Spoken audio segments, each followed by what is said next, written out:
Oh, that line. 7 o'clock. Let's go.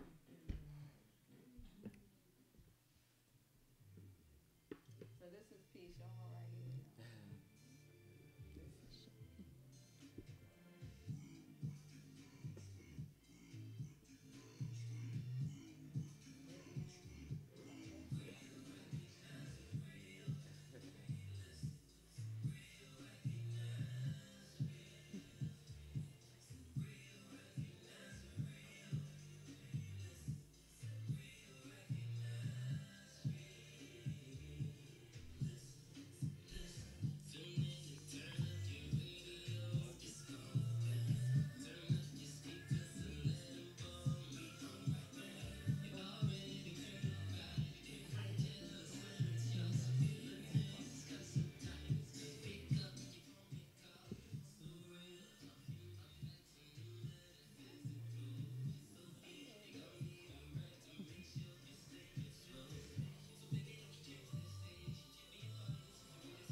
Yeah, Max.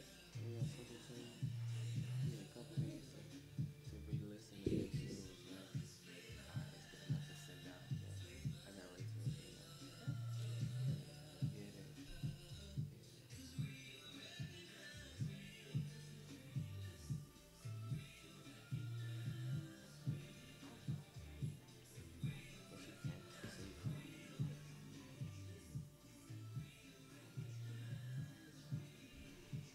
You told that? So you can like find music in the key that you wrote the song, especially if it was right beat. You know, I got my chords. I got my beat. Find no, cause you can write it in there.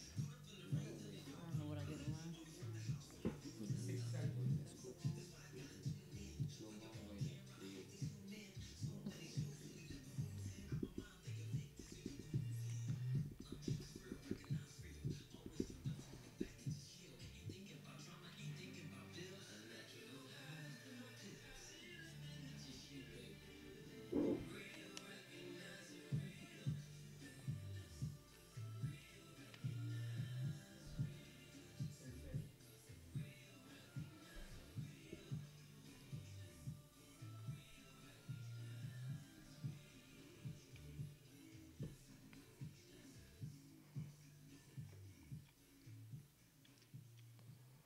Yeah. Yes, yes, yes, What's yes. up? So What's thank up? y'all for tuning in to the Real Recognized Real Radio Show on Philly Hot Radio. I'm Lynette, the co-host. The host, Franchella, is out sick today. We hope Get you better, feel Bootsy. better, Yeah, get better. Franchella.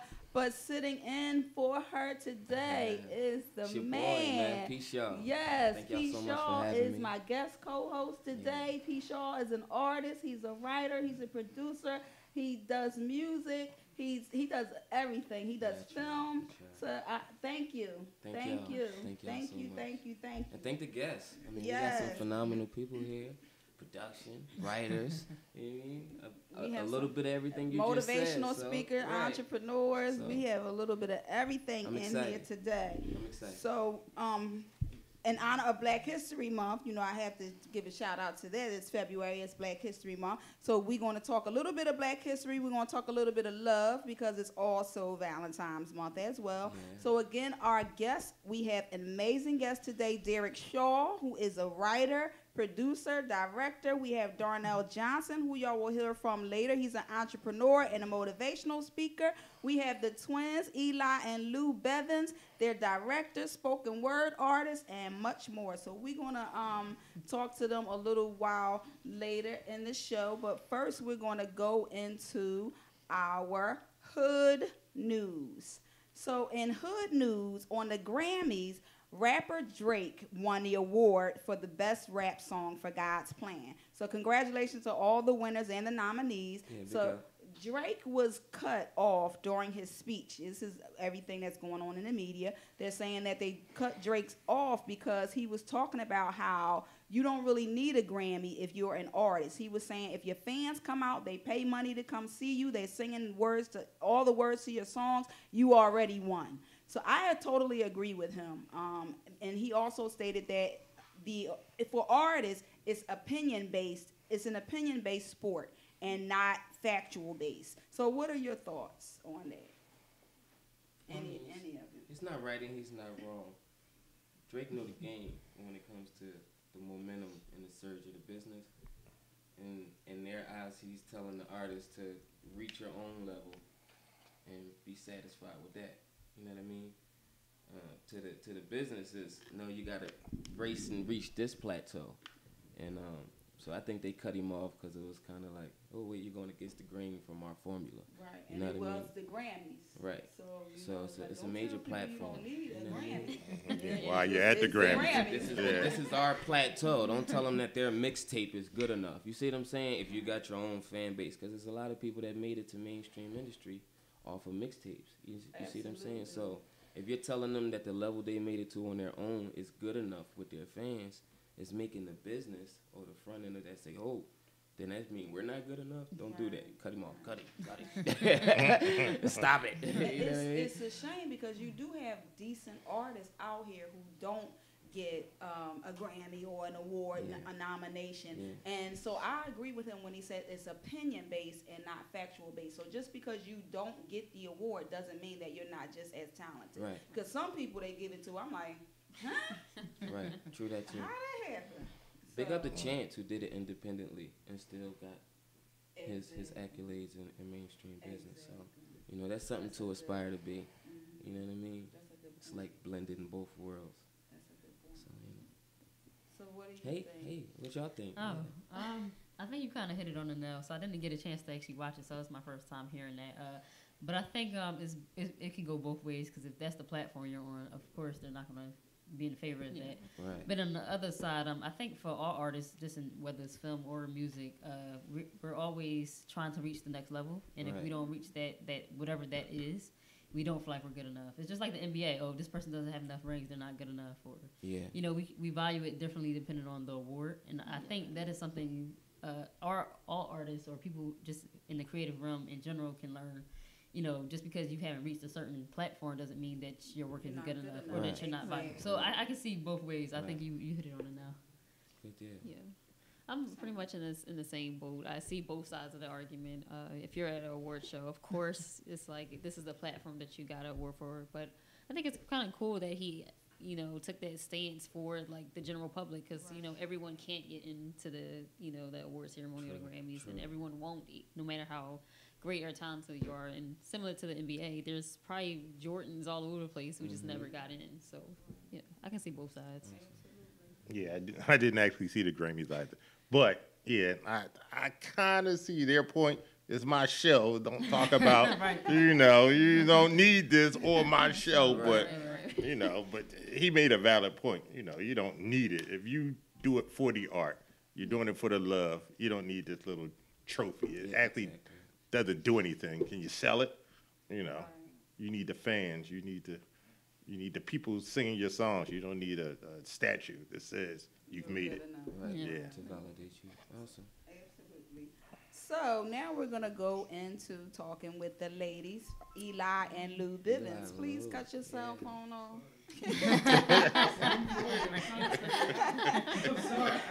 Shout out to Ida owner who's helping out today in absence of our intern Ty here. We are looking for another intern as well. So if there's anybody out there interested in serving as an intern, please hit us up on our Real Recognize Real Talk Facebook page. Yeah. So now we are going to talk to the ladies of Eli and Lou Entertainment. They're twin sisters, filmmakers, writers, spoken word artists from right here in West Philadelphia. Awesome. They're both college graduates who earned master's degrees in computing from Indiana University.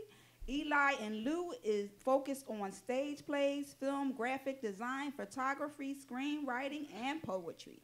They have 2 web series, Raw Expressions and For the Love of My Sisters. Their most recent work is an upcoming spoken word stage play called Broken Tables. So welcome, ladies. Thank you for having us. Thank you for joining us. And if you watched the show last year, they were also a part of our holiday jam. Yes, They were we jam. Awesome. Yes. So what inspired you to write Broken Tables? So tell us a little bit about what it is. Right. So Broken Tables is a spoken word stage play. And I know most people are like, what is that? But the topic itself is pretty much about broken families. So we called it Broken Tables because the tables in your home is pretty much the heartbeat of a family. It's where you come together for conversations, Sunday dinners, just to talk to your family, you know, that after a long week. But it's not happening as much anymore. So we want to bring that back. We were actually raised by our grandparents. So we saw like a generation that always came together to eat dinner together. Now it's sort of like that place you put your meal on the table and you keep walking, but you don't sit together with your family. Right. And the table alone is just where people will come to talk about problems and issues. We don't talk as much anymore inside our homes. So we were like, we got to do something. And we like to use the arts to deliver a message. So the spoken word stage play, we have 5 poets, ourselves included, and we're also directing it. And we're going to kind of travel through time. So we start in the 1800s and we come into present day time and sort of look at the dynamic of the black family and how it changed or the structure changed over the years. Awesome. Why do you think that is? That families don't sit at the table anymore? It's funny because it's not really just a black thing. People, you know, if you look at the media, people would assume that's what it is. Yeah, that's why I said families. When you do, right. So, because of course we're black poets, so we're going to tell the story of a black family starting from slavery, but it's really universal. And if you look at the research, we're not really. It's one of those things where I was trying to answer that question, and there's not one answer, and that's the thing. And if you Google it, you'll see all these different arguments, and then one article slams the other one for their opinion on what caused this family to fall, what caused the families to fall apart.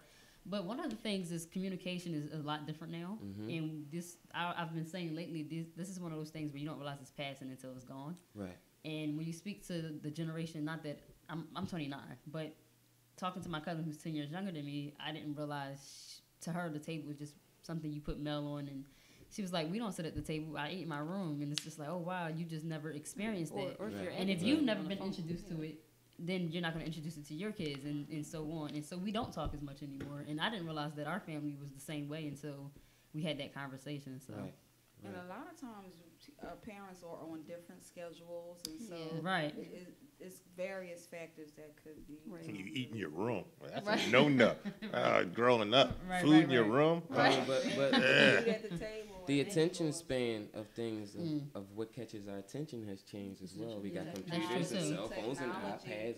Because we could very well be at the table, but be in our phones. Exactly. And that's still a disconnect, and no one's talking. So it's this big disconnect. I think social media plays a big role, because now, I'm going to be honest, I did not realize that kids don't play outside as much anymore. Until there was a block party, and some of the older cats that were like, let's jump rope. When you might got an old one in the house, and they went inside, found an old one, and started jumping. And all the little girls came over, was like, "What's this? What's this called?" And I'm like, "They don't know, double dutch." And they had no idea. They've never seen it before. When I say the entire, even with the bouncing thing on the block, all the kids came running over, and they was just so amazed. And I was like, "Wow, that shows that a lot has changed in only like a decade." So you seem to get along very well. So is it difficult to work with your sisters like so tightly, or? No, I think we complement each other really well. Whatever is sort of like that business partner I can take everywhere with me, and whatever I lack, she picks up. And so when it comes to like filmmaking, I would film and she would edit. So those are two different things that complement each other well. We never even discussed that. It just kind of worked just that way. But I think with the business partner, well, let's just say this. When it comes to being creative, you can't really share that with everyone, and not everyone understands, even if it's family. So growing up, it was one of those things where I had somebody I can bounce ideas off of. Even with the spoken word stage play, a lot of people were like, what's that? People don't like spoken word. And, you know, you hear a lot of things, and we could have just been like, oh, you got a point. But I think what we're doing is kind of different in to have somebody to kind of not tell you just be a yes person. That's not what you're looking for. But to have a partner that says, I think we should do this. I think this how can we make this better and whatnot. And they'll tell you, she tells me the truth and I'll be honest with her. And we don't always agree on everything, but we do come to agreements to create a product. So yeah, sometimes she's right and I'll just come back later and be like, you know what? I said the same thing. So yeah, you're right. In a Right, different way. Sometimes she's right. I think we were saying the same I think thing. we're saying the same thing. Right. So So, in honor of Black History Month, who inspires you to write poetry, film, and everything that you're doing? Like, is there any inspirational person, alive or deceased, that inspired you and motivated you? when it comes to, I would say books, because I started writing when I was younger, was Richard Wright. His book Native Son was one of the books that really just stuck with me over the years and stuff. I started reading some of his materials because with Native Son, it was just something about growing up in a neighborhood or a system where you just couldn't get out. He grew up in the hood, you know, the character Bigger Thomas, and at the end, it was already set up for him. And it just made me think about today's time. And if you're growing up in the hood, you feel like you're at the bottom. It's like, well, how do I go from here to college, or how do I make it from here to this point? So, just reading his books growing up, I was inspired by Richard Wright, I would say. Yeah, I'm gonna say there was no one person.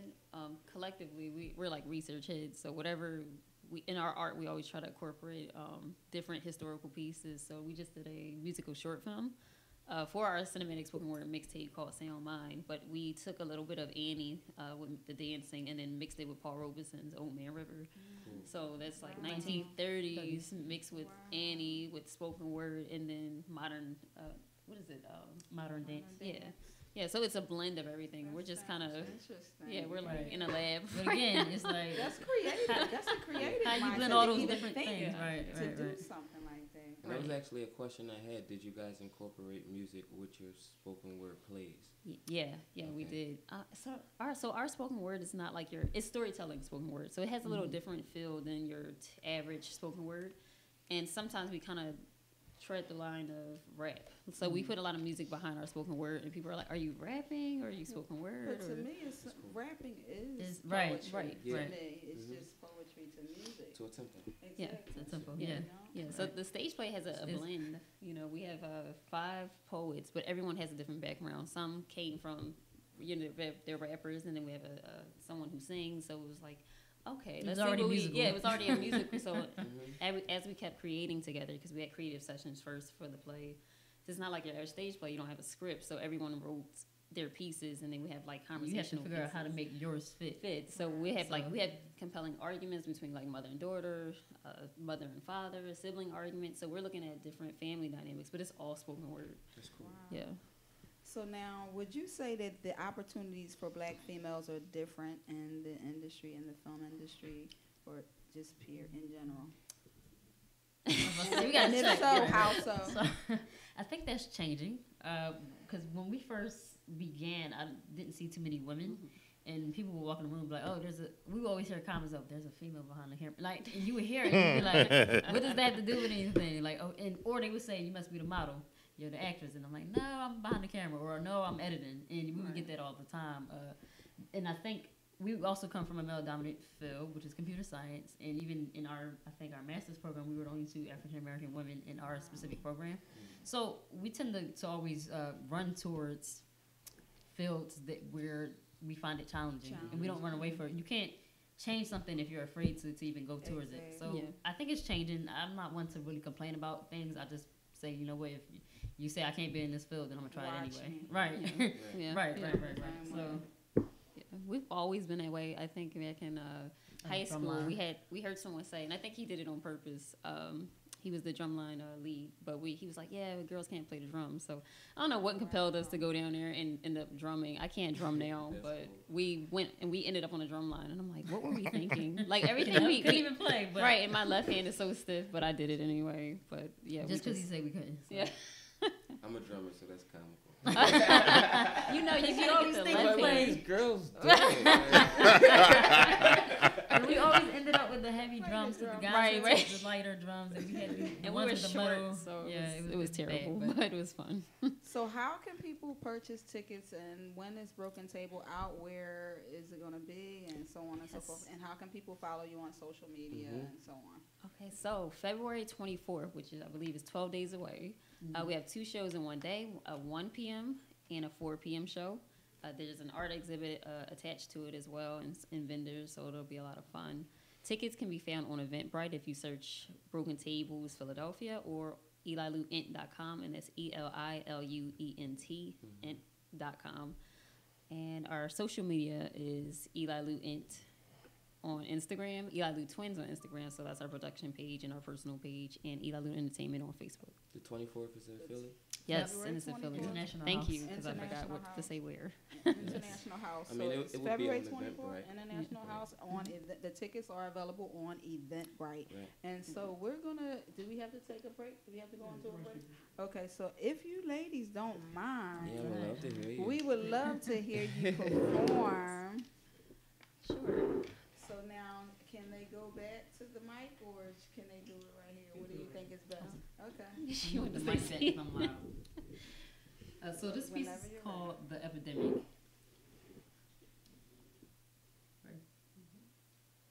Our daughters be popping pills. Our sons be popping pistols. Killing one another over Mary Jane, Molly, and Crystal. Methods that never get us anywhere. Everybody yelling out life, and me ain't been no crystal stab, but I'm still trying to figure out how it is that we got here. Like, how did we get here? See, in the 1980s, the Contras were hard pressed for monetary needs. Okay. But at the same time, the CIA was on a high road to greed. There began the drug traffic on the freeway. Ricky Ross was just a pawn in a chess game. But they weren't protecting kings. And we didn't protect the throne. Why does it take us so many years to build an empire just for it to burn down like Rome? I often gotta wonder what happened to our loyalty. We took the glitter and gold in exchange for our royalty. You know what? You're right. You see, this was the epidemic that killed off kings and queens, turning our black business owners, mothers, and fathers to crack fiends. I mean, just picture the scene, emotional stream of broken dreams and broken spouses. Our family dinner traditions now replaced with deli meetings and crack houses.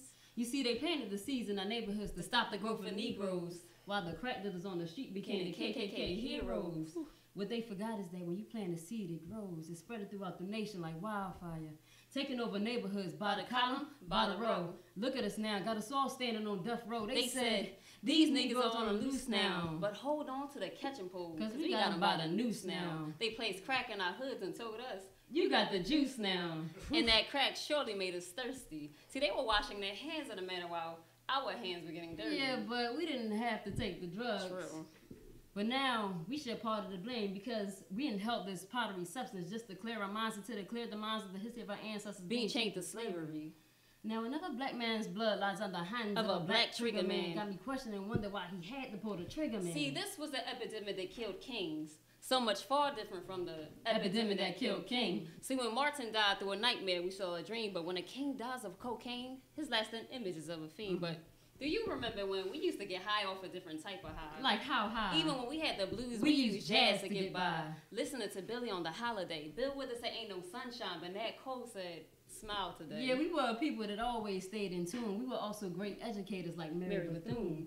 And whenever we got lost, we followed the compass that God created with the stars in the sky and called it the Big Dipper, even though Jim Crow was killing us off like Jack the Ripper. We survived so many eras of genocide, from the Amistad to the cotton field, from the days when bodies hung from trees like Christmas ornaments, as crosses burned in our front yards as to remind us of the hooded arsonists. We survived beatings and tear gas at the marches in Selma, Alabama. We showed proof of strength long before they made cameras, so this crack era shouldn't be any different. I wish we could just dig up our graves and reunite with our souls. I wish we can open our hearts to remove the cold. I wish we can march 1 million miles back to our kingdoms, back to our thrones, even if it means walking with blood on our souls. I wish, what am I saying? I mean, the words that I'm saying, do they mean anything? Will we ever reach back for our dreams? Or are we the next generation to kill off kings and queens? Somebody tell me, how did we get here? Yes! Ooh. Yeah, I know. That was awesome. Thank man. you. So that was Eli and Lou. If y'all ain't know, now they know. Yeah. You know Check out now. that broken table. Y'all in for a treat. Yes. Thank you, ladies. Somebody is calling in. They must have loved that. Did they hang up? Oh, no, they didn't hang up. All right, hold on. Let me see. Figure this out. There we go. You are live on Philly Hot Radio. Yo. How may I help you? Yes! Like, Booty, all right? Yes. They killed that. Listen, them girls are so dope. Yeah. They really Yeah. are. Incredible. I'll be there the 24th. Hey. Yes, I will be too. E-Way, what's up, Derek? Everybody? Hey, wanted hey. to show some love, and just appreciating everybody. Thank you That's for dope. tuning in. Thank We you. appreciate you. We hope you feel better. Of course. All right, y'all. All right. Keep it So going, stay keep it going. tuned. Stay tuned. We got more. All right. All right. Bye-bye. Bye. So if we're going to go straight through, we're going to go straight through. So next. I should have went first. Y'all set me up. man. Where's my agent? Where's my agent? I know how to, put people, I know how to. No, you great, man. How are you? Derek John Shaw is a writer, director, producer, and actor who always had a passion for cinema. Yeah. He studied at UCLA. He wrote short stories in high school and began acting after graduating from UCLA, where he I studied. didn't graduate. Oh, No. well, after attending UCLA, where he studied screenwriting, and notably landed a role in the hit movie 12 Monkeys, y'all, with Bruce Willis. Awesome. So that was a good movie, too, I saw. Yeah. So Derek spent some time as a stand-up comic as well, but went back to school to study cinematography at the Academy of the Arts and Wilmington University. He has wrote several short films as well as commercials. Blissfully Unmarried is his directorial debut for a feature film, which won Best Feature in the Back in the Box Film Festival and the Silver Award in the Philadelphia Film Festival. So Derek is currently working on his feature film called Again Comes the Rain, starring Carl Anthony Payne, Coley Cole, and Vanessa Williams. He is also producing a web series called The Man Code, which is out now on YouTube. And starring me, I'm in it as well. So check it out on YouTube. It's The Man Code, y'all. So welcome, Derek. Yeah, well, thank you for having me. Thank you for having me. You're welcome. So you have accolades. Come on, what are you Well, doing? now I wish I did just spoken said you word. don't need to grab I it. need to rap, You sing, don't need to something. grab it. Let me You juggle. are enough. So what inspired you to pursue a film career? Well, I was always a writer in school. I used to write and set my writings to the side. And then I tried writing a book, which was oh so hard. I never finished it. And then I started writing film scripts. And then once again, I wrote them, set them to the side. I had maybe 5 or 6 screenplays written. Robert Townsend gave a seminar in New York that I went. Mm-hmm. And he said, for all you new starving writers, it's hard to get your writing seen in the beginning. So you need to learn to shoot your own and get out that way. So I didn't even own a camera. I went to the store and bought a camera for like $60. And then me and my friends started doing shorts. And as I go along, I start picking up, somebody else, I wanted such and such and such and such. So my crew got bigger, my equipment got a little bit better, and, here we have it. Awesome. Wow. So you also spent some time as a stand-up comic. Yeah. So what inspired you to pursue comedy, and what was your comic name? Derek Shaw. Derek Shaw. I wish I had some jokes right now. But no, as a kid, I was always class clown. I was always that guy, in the room. Even though I'm extremely shy. But really? Yeah, extremely shy. This is actually killing me right now. But, once I get people laughing, then I feel at ease. Yeah. So I tried that for a while, but the first time I got a heckler, that was it. I couldn't take it. Yeah, that ended my career. Somebody, and it was this drunk lady in the audience who was not, she was relentless. You should have went in on her. Yeah, That would've been well, funny. you know, it was, I couldn't take it after that. Like, oh, I'm ready to kill this chick. You know, Messing up my shit. yeah, that ended my comedy career. And they have them all the time in the audience. If you ever go to Yeah, a comedy I show, know. it's always one. Yeah, And they yeah. just go in on them I and know. make them a part of the show. Well, I was nervous enough. Like, before the show, I'm usually sweating, I'm going to the bathroom. But once I get on the first laugh, I'm cool. She started in on me from the door, you know. So I could never get my rhythm, and it ended it for me. Couldn't take it. So now you are in film, in the filming industry. Yeah. So tell us about your upcoming projects. Yeah. Again, Come to Rain and The Man Code. And Eric, the owner, is playing music in the background for us. Again comes the rain. Yeah, we just shot a promo pilot with Carl Payne and Vanessa Williams. You know, we're shopping for funding, so they wanted to see something. So, you know, we flew them in and shot maybe a 6 or 7 minute pilot with them to see if we can get this off the ground. You know, they were great to work with. You know, I've usually worked around with Philly talent, but I've actually, the first time I worked with real professionals, and it was like night and day. You know, not saying that my Philly people aren't good. Yeah, I got some good, I got some great people, but it was, they took it to a whole different level. Yeah, made me want to get my game up. Like, oh wow, yeah. So I couldn't believe how attentive they were actually. They knew that, you know, I'm a newcomer. I had no professional experience, and they, especially Carl, you know, he really worked with me. Well, That's dope. Well, you Yeah. learn a lot. You learn a lot from the people that you surround yourself Working with with. great. You know, Yeah. from the expert to the novice. Yeah, You know? yeah. It was. I knew somebody who knew somebody who knew him, and that's how I got him. Well, He wasn't cheap. He wasn't I'm cheap sure, still, but I'm still, you sure. know, he came in to do it. So right now you're looking for funding to get that off the Yeah, ground. yeah. Again comes the rain. So if there's anybody out there who Any sponsors? hears Yeah. this, Yeah, that write me a check. interested, Write me a check. you know, Make it blank. reach out to Derek Shaw. So tell us about your web series, The Man Code. Yeah.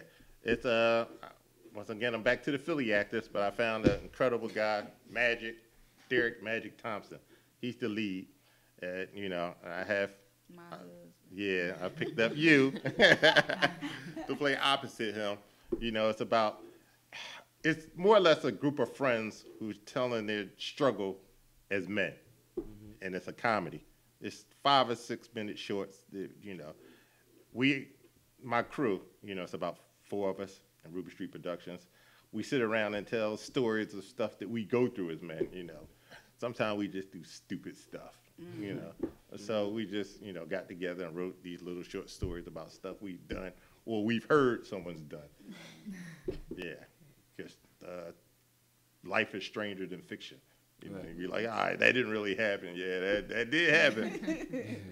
Yeah, And that's dope. it's available on YouTube right now. Yeah, So if you go right out now. on YouTube, Derek Shaw, under Derek Shaw, you can see a few episodes of The Man Yeah, Code. or Ruby Street Productions. Or Ruby Street Productions. Yeah, or just the Man Code web series. Yes. You can find it there. Cool. So in honor of Black History Month, of course, I have to ask a Black History question. So as an African-American male, would you say that there is an equal opportunity playing field for Black filmmakers trying to break into the industry? I'm not going to say equal, but when I first thought about doing this years ago, say in the late 80s, early 90s, it weren't a whole lot of us doing this. You know, Spike Lee was pretty much the first, you know, to actually get it done on his own merit. So now you can see there's a lot of us popping up here and there, and, you know, opportunities are a lot greater than they were back when, you know, if it were like this back when I graduated school, I would have been doing this a lot earlier. Yeah. You know. Yeah. Do you have any questions? No, it's awesome. I'm looking forward to getting in a couple productions. Making know? some music for You him. know, Yeah, have it yeah. Making working some out. music for I him. seen some stuff, so P. Shaw is he's good, and so is Derek. Derek as well. He's a great person to work with. So how can people follow you on social media? And Well, find you out more know, about the old people are still on Facebook. So, you know, you can follow me on Facebook. I have Instagram, Twitter, and Derek Shaw. yeah, Derek Shaw, but don't ask me where they are. Derrick. SHAW Yeah. on Instagram, Twitter, and Facebook. Or Ruby Street Productions. That's probably easier to find. Ruby Street Productions. So you heard it first. So we're looking forward to continuing episodes of The Man Code. We're already speaking into existence that you're going to get funding for this upcoming film, Again Comes the Rain. Yeah. I hope so. So thank you very much for Thank being here today. So we are going to go into break because when we come back, we're going to speak with Darnell Jackson, who's the Mr. founder Jackson. of Major Change. Yeah. So we're going to take a little break. And did we find the music for P. Shaw, or are we going to go into something else? Didn't come to me. It didn't come through. Okay. So let's go into God's Plan or something off the playlist. It's You all- playing. Okay.